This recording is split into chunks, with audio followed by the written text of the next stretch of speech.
Hello, people. It's Monday, April 1st. Cheers.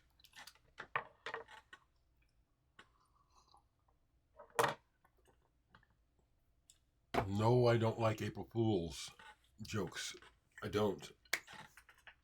I never have. And so I do not participate. Okay. Something that is not seemingly well understood is that context is everything when especially in terms of humor. People will sometimes make comments here where their intent is to be humorous, but I can't tell. I don't know the person. I don't know the context. It happened. I removed one on the David Hawes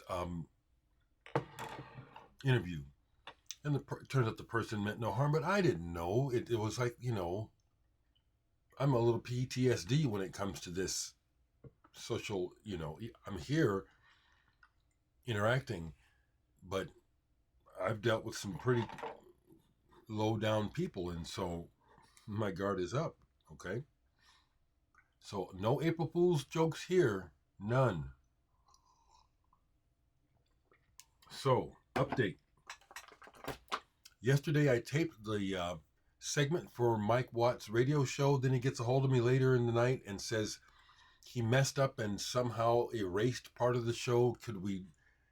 Could he send me the tracks again and do it again? And I said, sure. Sent him the tracks, and then I waited.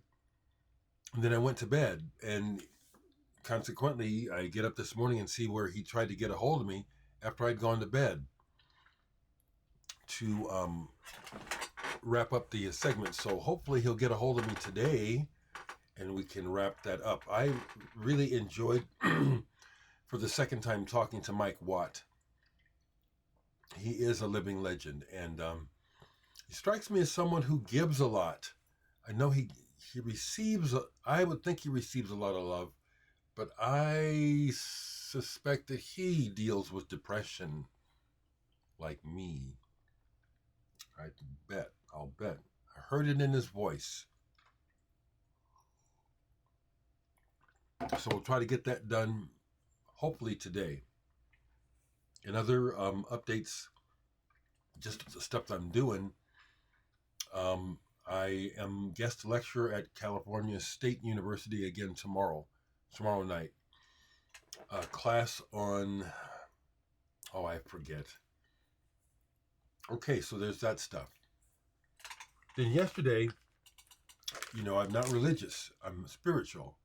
I don't even like to use that word. I'm a human being. I'm alive, and I love life.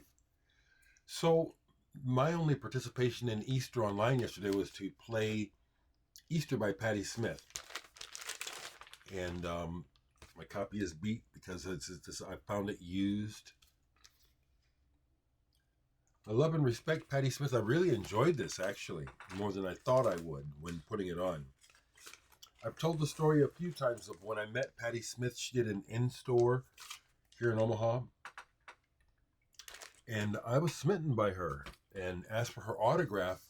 I didn't have any records, so I asked her to sign my shirt. She said, sure. So I took it off. And then it was fun because then she flirted with me. She said, you better put that shirt back on. Of course, this was a long time ago. I was young and in good shape. And the concert was excellent.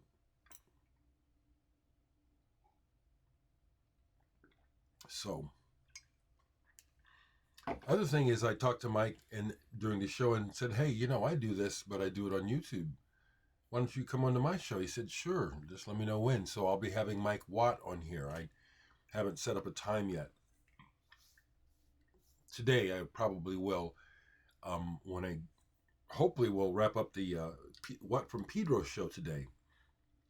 That was kind of a kerfuffle. So folks, like Slow Dive was last year, I'm not saying this is my album of the year, but this is making a real strong impression on me. The new Ride, and I like Ride. You folks that have been following me know that I like Ride. I have all of their early stuff up until these last couple albums. I didn't buy the last couple albums.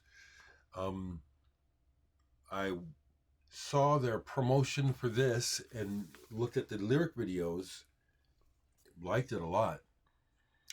And I love this. Pardon me, I forgot to shave today.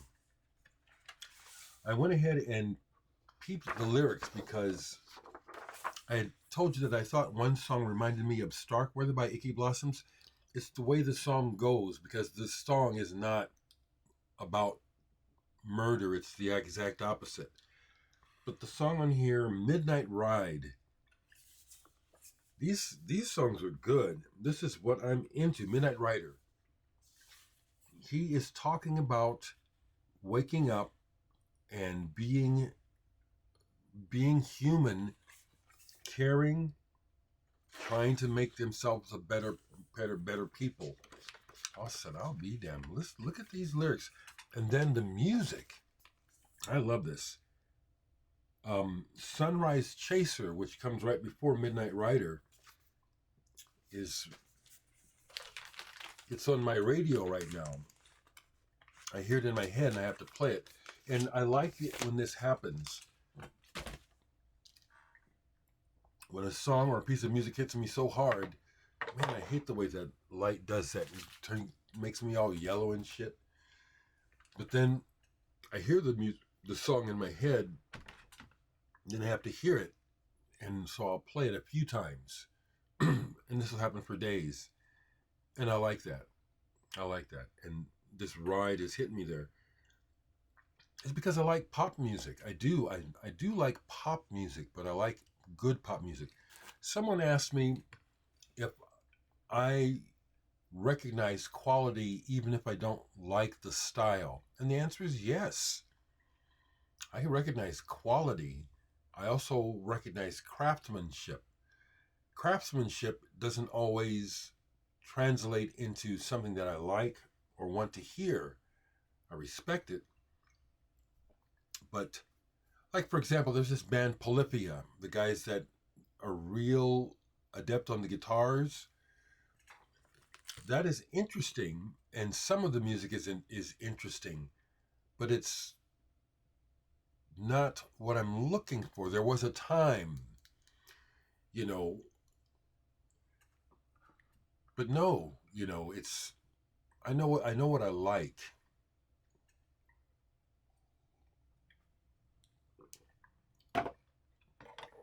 I'll keep riffing. I'll show this in a second, but like, for example, I really hate mainstream culture. I really do. I hate mainstream culture because it's manufactured, manipulated, and controlled, and therefore it keeps people kind of stupid. Like all of the stuff I see in the music press about Beyonce's new country album, and this whole kerfuffle again about black and white regarding lines of delineation. I said it before. Black people have been involved with country music since its beginning, and so because of this manufactured social divide, fueled by politics,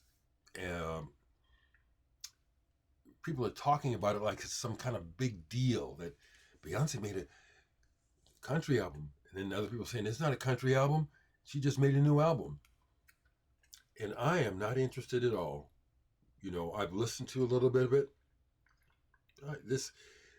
That's what I'm talking about. That's high craftsmanship in making that stuff. I don't like that shit at all. And I just hate how people are so seemingly unaware of the bigger picture, and just whatever the media tells them to do, they just follow by the nose. You catch what I'm saying? So, back to the music. I have more I'd like to share personally from the weekend, but some music to keep you engaged on that level. Laughing Quarter. This came out in the late 90s by Autechre. A very unique electronic duo. Their music sounds like no one else. I had a hard time getting into this. My friends in Japan were really into them when I went to Japan in 1994 to work on music. That's where I was exposed to them at first, and it was like I thought it was, well, this is different. You know, I hardly understood it. It took me a while. This is good. I was also surprised at the price of this. It's like, wow, records, collecting, strange. Some of the fun is gone because of all the money now. So, with regards to Bill Camerata's Locked Groove video, it prompted me to pull this because I had forgotten it had a locked groove at the end. James Gang's first album, Your Album. You ever heard this? This is real good. It's a real good. Look at that. Young people expressing themselves. They wouldn't necessarily call themselves hippies. That was kind of the operating word of young people at the time. Still hippies. So there's an element of psychedelia here, although it's really just hard rock. But this is really good. It starts off with orchestration. I like their version of Buffalo Springfield's Bluebird. And like I said, I had forgotten about the locked grooves at the end of each side. So I played both sides all the way through to get to the locked groove where they tell you, turn me over and play me again. Slightly creepy, actually. I've had it happen to me a few times with records where I'm playing it and it's a locked groove. I think it's a Noise record where it's like, it didn't go for quite a minute, but I started to realize, oh, we're on a locked groove now. Locked grooves are cool. So I stepped out yesterday, beautiful day, went down to Homer's, just stopped in real quick because they had something for me. Farrell Quartet. Now, I already have this album, and I've had it for years, but for years I've had the reissue called Song of the Wind. I love this album. Chick Corea, Jack DeJohnette, Dave Holland, John McLaughlin, and Joe Farrell. But I remember the original. My older brother James, had this. CTI, baby. And this is it's in wonderful condition. And I only wanted $11 for this. This is a gem to me. This is a favorite album. This is an album I can play. I hear it in my head right now. This is excellent. I love it. So that's what got me down there. They had a hold for me, and the hold is this excites me. The hold was more like, I don't see these records, so let me grab that, Another Yahweh 13 record. The Cult, to me, it looked like it was just mainly a sex cult, I bet. And that's the feedback I get from people who I knew who were connected. The Feather of Wisdom, this is a live recording, 2007. I put it on a little bit, and it was like, this is for the collection. It's like, at some point, maybe I will actually listen to it, but it's like I could hear where it was kind of ritual, tribal sounding, and there's chanting and stuff, and it's like, okay, so this is unusual. I've got another Yahweh record. Stuff like this kind of appeals to me as a collector, so I grabbed it. Is there anything left? I put a bunch of records away yesterday because the pile was getting big down here.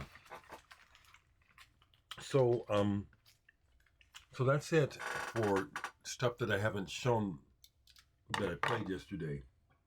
I really like the new Ride, and in conjunction with it, I was listening to the New Modern English. Interesting how the bands are from two different eras.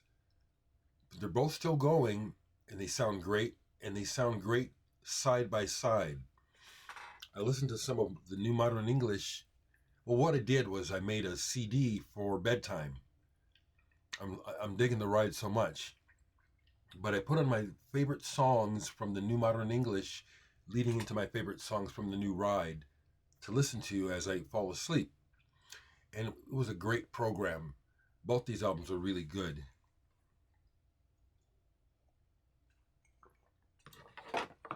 In the comments yesterday, I see not one but two different people tell me on the same day. One person says, "Hey, happy Sunday. I found your Future Still record at a shop in California." Yeah, he says he was shocked to find it in a store.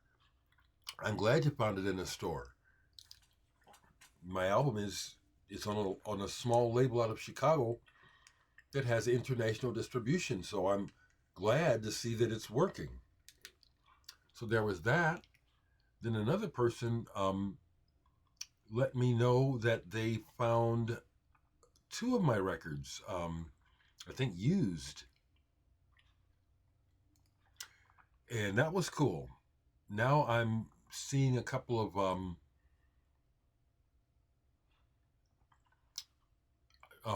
here someone saying that I read where fans were upset when Dave was let go from Catherine Mill. I had no idea. I had no idea till he told me. And then Frank's talking about, of course, yeah, the Bible is cherry picked. See, I've really studied. Um, and then the whole deal with Constantinople and changing the focus of Christianity from into obedience of the church.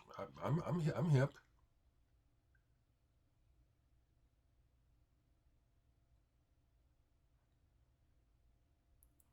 Interesting. Okay, sorry, I'm reading. Okay, so yeah, yeah. Yeah, so cool. It was cool that I got those two messages yesterday where people found my records, and then I get an email from the record label in towards the evening yesterday, letting me know, hey, your record's still selling. Here is your quarterly statement. Let me look. Is it quarterly? But I also got a check. Semi-annual accounting statement. Harry, that's what he calls it. Your semi-annual accounting statement is attached. And I am very happy. The first run of the album sold out immediately. So they pressed up another 250 copies. They still have a few. I made some money. And I'm keeping it. Okay?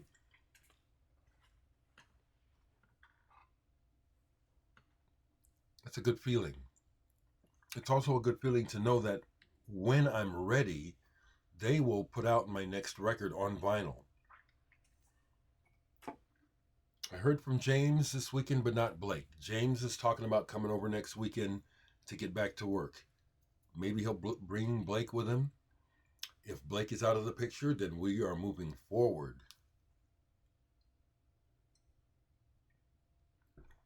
Along those same lines, let me share this.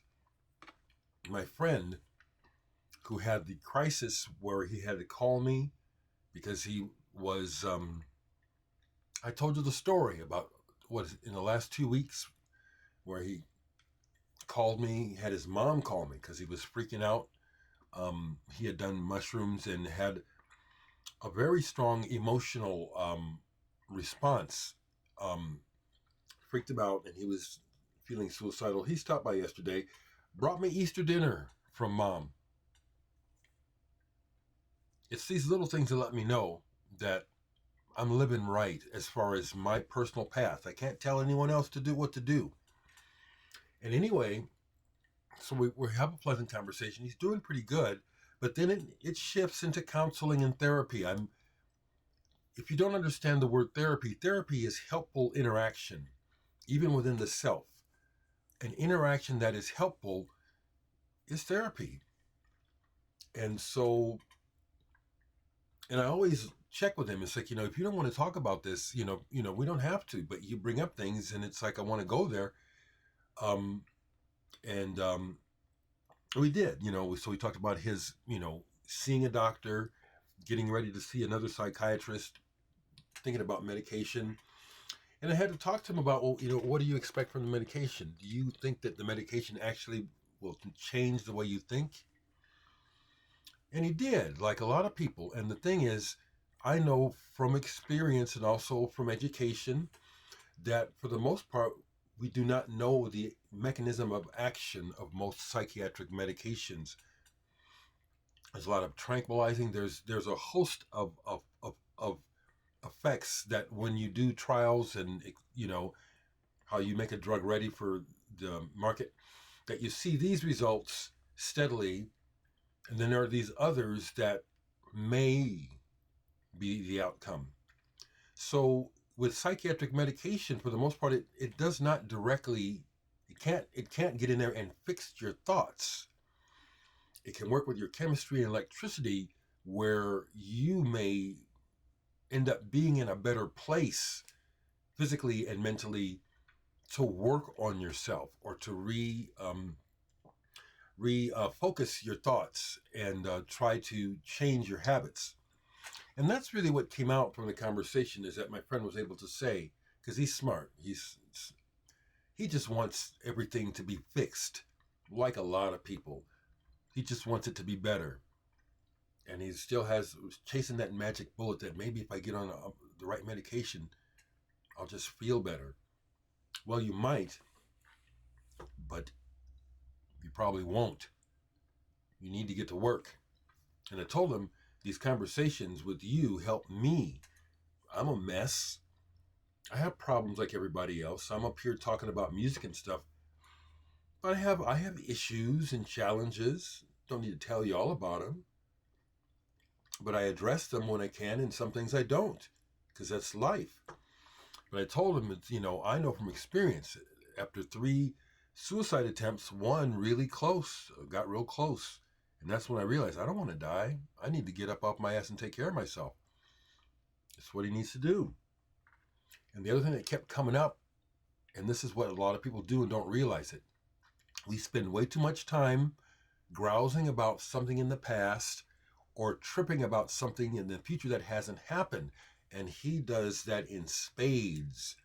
And when he started doing that, especially about this thing about when I have my children, I says, what the fuck you talking about having children for? You were just talking about killing yourself. How can you talk about having a family when every time we turn around, you're talking about, I'm gonna kill myself? How does that even make sense to me? And I pushed it, I said, if I'm making you mad, tell me to stop, but listen to yourself. How the fuck can you talk about having a family when you have a bad day, or you have your cycle hits you, you're talking about killing yourself? Now just imagine yourself, you get married and you have a family and you have a cycle, because just because you get married doesn't make things change. Then you kill yourself. Look at the wreckage that would be left behind, your family, your kids. I've seen it up front too many times through my clientele and also personal friends. So that was a good visit, and it helps me. It helps me to stay grounded and thankful. I'm just thankful to be alive, not homeless. I can pay my bills. If I need to eat, I can eat. If I want to buy a record, I can buy a record. I'm able to help my family. I try to keep that within balance, because people will just take, and I'm not up for that. Okay. And somebody's always needing something, so I don't always respond. We try to share it amongst ourselves, brothers and sisters. But that was good. That was a good conversation. It was, it helped me. If it helps him, he has to help himself. It's not me, it's him helping himself. So that's what I have to share today, folks. Probably forgetting some things. I'm always forgetting things. Hope you're well. Stay in touch. Let me know what's going on.